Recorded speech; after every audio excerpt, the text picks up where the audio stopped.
Argentina just won an ugly, chaotic game to stay alive in the World Cup, and the country's football federation is now sitting under an active United States federal investigation while it happens. So the same week Lionel Messi's team survives Egypt on a stoppage-time header, a French investigative journalist is telling his followers to clear their schedule for the next morning. He says he's got a story on what he calls the mafia running Argentine football, and he says it might be one of the biggest scandals FIFA has ever sat on. That's the setup. Now let's get into what he's actually pointing at, and why it lines up with a federal probe already circling the top of the AFA. Rami Molina doesn't post like this often. He's the guy who's dug into corruption in African football, misconduct in basketball circuits, governance rot in federations most fans never think about twice. When he tells his audience he's sitting on something big, people pay attention, because his track record says he doesn't cry wolf. On a Friday, right in the middle of the loudest week of Argentina's World Cup, he dropped a two-line warning. He said he was preparing a massive investigation on the mafia of Argentine football, and he called it probably one of the biggest scandals covered up by FIFA in recent years. Here's the part that makes this land harder than it would in any other week. The federation he's aiming at is already under fire from a completely different direction. The FBI and the US Department of Justice are actively looking into the Argentine Football Association, the AFA, and its president, Claudio Tapia, over money laundering and bank fraud allegations tied to roughly $300 million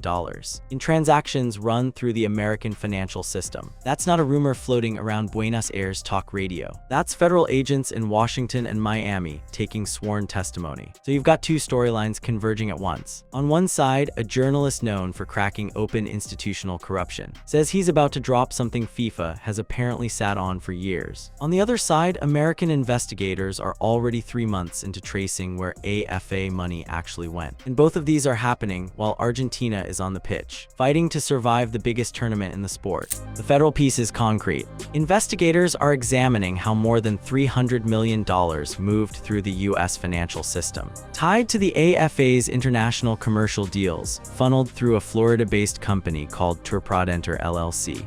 That company was set up in 2021 to act as the AFA's commercial agent abroad, collecting sponsorship money, media rights money, matchday revenue, anything Argentina's national team generated in the United States. According to reporting, the money moved through 5 American banks: Citibank, Bank of America, JP Morgan, PNC, and Synovus. Of the roughly $260 million that flowed through those accounts, only a portion could be tied to identifiable operating expenses of the federation Tapia runs. Another $57 million went out to companies and individuals, with no clear business reason attached to it. Federal prosecutors have already sat Tapia down for questioning over video call. They've also spent hours with a businessman named Guillermo Tifoni, who's connected to the commercial side of Argentine football, and got grilled for more than 3 hours by agents in Miami and Washington. No charges yet, nobody's been arrested. But 3 federal prosecutors are named as running point on this, including one who previously nailed a money laundering conviction against a former government official from Ecuador. That's not a team assembled to write a strongly worded letter. Now layer in what happened back home before any of this made American headlines. In December, a federal judge in Argentina ordered 33 simultaneous raids at 4 in the morning. AFA headquarters on Viamont Street, the national team's Ezeiza training complex, and 17 clubs including Racing, San Lorenzo, Independiente, and Barracas Central, the club Tapia used to run and his son now chairs. Those raids were tied to a separate case involving a financial firm called Sur Finanzas, and its owner accused of laundering money through club sponsorship deals. And then there's the part that turns this from spreadsheets into spectacle. When police searched a mansion in Pillar linked to associates believed to be fronting for Tapia and AFA treasurer Pablo Tavagino, they didn't just find paperwork.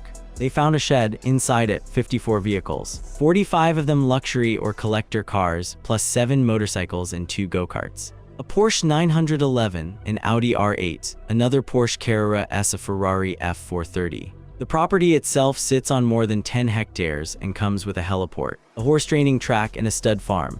All of it registered to people who, on paper, couldn't possibly afford it. So that's the backdrop Molina walked into when he posted his tease. A federation already sitting under a federal microscope. A president already fielding questions from agents, a mansion full of sports cars nobody can explain, and now a journalist with a real track record of exposing institutional rot saying there's more, and that FIFA has known and said nothing.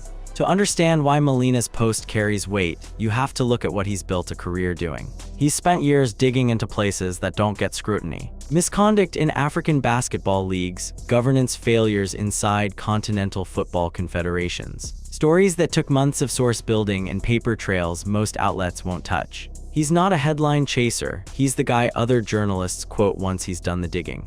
So when he tells his followers a report is coming on the mafia of Argentine football, and frames it as one of the biggest scandals FIFA has covered up in recent years, that's a specific accusation aimed at a specific body. Not just Tapia, not just the AFA. FIFA itself and its willingness to look away. And that accusation isn't landing in a vacuum. There's already a pattern people have pointed to. While the US probe into AFA finances has been building since 2025, FIFA has said nothing about any of it publicly. No statement, no comment, nothing on the record. That's despite a federal criminal complaint moving through official law enforcement channels in the United States about money generated by a national team that is, right now, playing in FIFA's own tournament. Compare that silence to how fast FIFA moves when it wants to. Late last year, there was a separate incident involving a redesigned kit. FIFA ruled that embedded imagery referencing a historical battle violated equipment rules, and forced a change before a game. That's the kind of thing FIFA can act on almost instantly when it wants to. A federal money laundering complaint sitting on a federation president's desk. While his team plays in the World Cup, total silence. Tapia himself hasn't exactly been hiding from FIFA during all this. In the middle of the raids back home, he flew to Doha and stood next to FIFA President Gianni Infantino and CONMEBOL's Alejandro Dominguez, formally taking up a seat as chair of FIFA's Laws of the Game Committee, one of the organization's most influential bodies. That appointment had been confirmed months earlier, but the timing of him showing up publicly alongside Infantino, while accusations piled up back home, did not go unnoticed. It put him at the center of decisions on football's actual rulebook, while investigators were combing through his federation's bank records. Argentine Senator Patricia Bullrich, formerly the country's security minister, filed a formal complaint against Tapia and Treasurer Pablo Taviguino, accusing them of violating anti-corruption and anti-bribery rules. She didn't mince words about it, describing the way AFA has been run as mafioso, and said there needed to be a serious investigation into what she called the mafia running the federation, and dragging Argentine football's name through the mud. That's not language from a foreign journalist trying to make headlines. That's a sitting Argentine political figure with a security background, using the exact same word Molina used in his tease. Tapia and Taviguino have denied wrongdoing throughout. The AFA has pushed back hard against the accusations, framing them as a coordinated attack, and pointing out that both men have faced accusations before, without it amounting to formal charges. The federation has also noted that under Tapia's watch, the national team won the 2021 and 2024 Copa America and the 2022 World Cup, and that investment has gone into growing the women's game. That's the defense, results on the field, growth off it, and a claim that this is political noise dressed up as a corruption probe. But it's hard to separate the money story from the politics entirely. Argentine President Javier Milei has been pushing to allow private ownership of football clubs, a model used across most of Europe, and the AFA under Tapia has blocked it. That fight has been simmering for a while, and it's part of why some in the federation argue the American scrutiny and the domestic raids are less about accounting and more about a power struggle over who controls a very valuable institution. Whether that's true or whether it's cover, Argentine courts haven't settled it. What isn't in dispute is the scale of what investigators are looking at, and the fact that the infrastructure handling the national team's commercial rights is now the subject of a live federal complaint. That's the exact scene Molina's tease sits inside. A federation defending its record on the field while facing money questions that go well beyond a single company or a single mansion full of cars, and a governing body sitting above it all that has, so far, said nothing. Let's slow down and actually walk through what investigators say they're looking at, because the details matter more than the outrage. At the center of the American probe is Turprodenter LLC, a company incorporated in Florida in August of 2021. Its job was to act as the AFA's collection agent for international commercial contracts, sponsorships, media rights, matchday revenue generated abroad. According to reporting, Turprodenter allegedly took a 30% cut of AFA's international revenue, plus a 10% commission on expenses before moving the remaining money into US bank accounts. That structure alone isn't illegal. Federations use commercial agents all the time. What's under scrutiny is what happened after the money landed. Of the roughly $260 million that moved through those accounts, investigators say a meaningful chunk can't be tied to any identifiable operating expense for the organization Tapia runs. Then there's the other $57 million distributed to various companies and individuals, where the economic justification, in the words of the reporting, just isn't apparent from the paperwork. Some of the specifics that came out are the kind of detail that makes a financial story stick. Investigators found payments made to people connected to social welfare programs. They found transfers linked to associates of Treasurer Pablo Tavagino. And they found one payment that reads like it's out of a different kind of story entirely. $340,000 paid to the family of a so-called spiritual guide, who traveled with the national team to major tournaments. Alongside that, $2.3 million routed to a US-registered company tied to an individual, whose connection to any football operation isn't clear from the documents reviewed. The Miami piece of this isn't incidental either. A Miami newspaper described the whole thing as having grown into an international investigation, one that's placed Miami at the center of a web involving shell companies, offshore transfers, and financial flows that may have obscured the true nature of the money from the American banks moving it. That's a description of exactly the kind of infrastructure federal money laundering cases are built around. Ownership oversight that can't keep pace with how fast the money moves. Federal agents have already interviewed businessman Guillermo Tifoni for more than 3 hours over video call in Miami and Washington. Tifoni has connections to the commercial side of Argentine football, and while he hasn't confirmed or denied the meeting publicly, multiple outlets have reported it took place. Tapia himself has already answered questions from the Department of Justice over a video call. Not in person, not under arrest, but formally, as part of the preliminary stage of this case. Investigators are reportedly planning to reach out to former officials in President Milei's government, who may have had access to AFA's records through Torpradenter, to figure out how much oversight, if any, existed on the government side while this money was moving. None of this has produced criminal charges yet. Everyone involved is clear on that point, including the outlets breaking the story.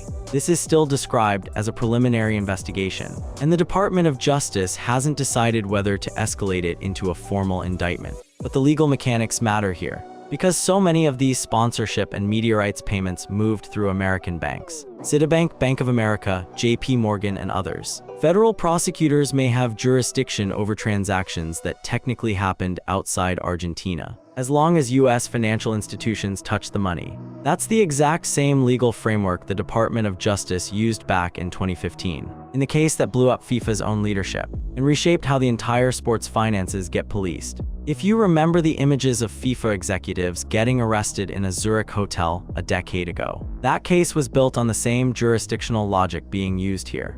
And there's a domestic legal thread running parallel to all of this. Back in Argentina, Tapia, Tavagino, and 2 other AFA officials had already appeared in court once this year to answer questions about whether the federation illegally withheld up to $13 million in taxes and pension contributions between 2024 and 2025. So this isn't the federation's first appearance in front of a judge over money. It's just the first time the questions are coming from federal prosecutors in another country, with subpoena power over American banks. While all of this financial digging was happening in Miami and Washington, Argentina was on a football pitch in Atlanta fighting for its tournament life. And what happened in that game is exactly why so many people are connecting the dots between the money story and what they're watching on the field. Egypt led Argentina 2-0 with just over 10 minutes to go in the round of 16. Then Argentina scored 3 times in 13 minutes to steal the game 3-2, capped by a header from Enzo Fernandez 2 minutes into stoppage time. On its own, that's just an incredible comeback, but the way it happened is what set off the alarm bells. In the 58th minute, Egypt thought they'd doubled her, when Mostafa Zico buried a shot past Emiliano Martinez. After a flowing move started by Mohamed Salah, VAR stepped in and disallowed it, ruling that an Egyptian player had fouled Argentina's Lisandro Martinez, well before the move even started, on the opposite end of the pitch from where the eventual goal was scored. Then in the dying minutes, Egypt appealed for a penalty. After Hamdi Fathi went down under a challenge from Alexis Mac Allister, the referee waved it away. Argentina broke upfield off that exact passage of play and scored the eventual winner. Egypt's coach Hassam Hassan didn't hold back afterward. He said his team had been the best side in the game in every way, but that the result had been shaped by, in his words, external factors, off the pitch as well as internal ones on it. He said perhaps FIFA wanted the defending champion to stay in the tournament. Perhaps they wanted Messi to stay in the running. During the post-match presser, he went further, saying the World Cup felt directed toward Argentina, and that his team had walked the right path and been harmed by forces outside their control. He was booked during the game itself for crossing his arms into an X shape. The FIFA recognized gesture for signaling suspected discriminatory abuse toward officials. Egypt's captain, Mohamed Salah, voiced his own disappointment publicly after the match. Striker Mostafa Zico, the man whose goal got ruled out, was asked afterward whether his tears were about elimination or about the officiating. And he said both, adding that his team had been hard done by, and that everyone watching had seen it. This wasn't just players venting in the heat of elimination. Former professionals and broadcasters piled on too. Former England goalkeeper Rob Green, calling the match for fucks, questioned whether the disallowed goal was even something VAR should have been reviewing in the first place. Alan Shearer, the Premier League's all-time leading scorer, wrote publicly that either both incidents were fouls or neither was, and that officials had told broadcasters they wouldn't re-referee the decision after the fact. Ian Wright pointed to a separate moment involving Salah, arguing that if officials were willing to go back and disallow one Argentina-adjacent goal for a shirt pull, they needed to apply that same standard elsewhere in the match. The Egyptian Football Association didn't just let its coach's comments stand alone. It filed a formal written complaint with FIFA, saying it could not remain silent about the officiating and the failure to properly use VAR. The federation specifically flagged the Mac Allister shirt pull incident on Fathy in the box, arguing it warranted a penalty and wasn't even sent to video review. It asked FIFA to investigate the entire officiating crew, including the VAR booth, and requested that referee Francois Letixier and his team be removed from the rest of the tournament if the federation's concerns were confirmed. FIFA's response came from Pierluigi Collina, the organization's chief of refereeing. He acknowledged that discussion of decisions is always part of football, but drew a hard line, saying unfounded allegations have no place in the sport, and that nobody can question the integrity of World Cup match officials, warning that doing so could put officials and their families at risk of threats. That statement closed the loop publicly. FIFA defended its referees full stop, without addressing the specific pattern Egypt had laid out in writing. So you've got Argentina surviving a knockout match through a series of decisions that split reviewers, and a federation that felt the international system had bent in its favor. And that's happening in the exact same window that a completely separate set of federal investigators is examining whether that same national federation's finances were built on shell companies and unexplained transfers. Two different institutions, refereeing and banking, both drawing scrutiny toward the same three letters, AFA. That convergence is why Molina's timing landed the way it did. He wasn't teasing a story into a quiet news week. He was teasing it into the loudest week Argentine football has had in years. So where does all of this sit right now? Tapia is still in the United States with the national team. Still traveling under judicial authorization, he needed to leave Argentina in the first place, while his federation faces its most serious financial scrutiny on two continents at once. He's answered questions from American prosecutors over video call. He's denied wrongdoing throughout, and the AFA has consistently described the accusations as a coordinated campaign, rather than a legitimate paper trail. Treasurer Pablo Taviguino remains a central figure too. Investigators want to talk to him. His name keeps surfacing next to the mansion full of luxury cars, next to unexplained transfers, next to the tax and pension case that already put him in an Argentine courtroom earlier this year. He and Tapia have both said the same thing every time this comes up. No charges have been filed, and none of this proves guilt. That's true, and it's worth sitting with. The Department of Justice hasn't escalated this into a formal indictment. Nobody has been arrested. The federal investigators quoted throughout this story keep using the same careful language. Preliminary ongoing, no charges announced at this stage. A businessman named Javier Faroni, whose wife registered the company at the center of the complaint, was stopped at the Argentine border trying to leave for Uruguay as the raids happened. He hasn't been charged either.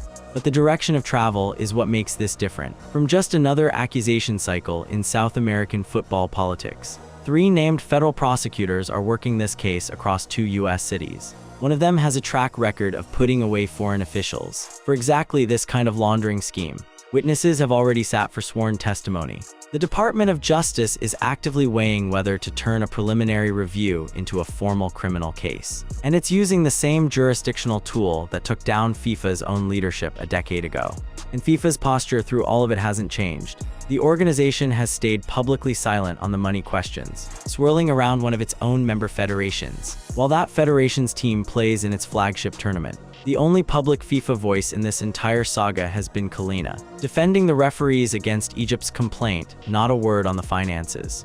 Molina's promised report is what everyone's now waiting on, given his history of turning tips into documented, sourced exposés on federations that thought they were untouchable. The expectation is that whatever he publishes will name names, follow money, and put pressure on FIFA to finally say something on the record about a case that's been building since a tip from Argentina's own security ministry back in 2024. Whether that pressure produces an actual FIFA statement, or whether the organization keeps doing what it's done for months now, nothing, is the piece nobody can answer yet. What's certain is this: Argentina keeps winning matches while its federation's finances get picked apart, in real time by federal agents an ocean away from the pitch. The team is one win from a semi-final. Its president is one subpoena away from a very different kind of headline. And a journalist who's made a career out of exposing institutions that thought no one was watching says the biggest part of this story hasn't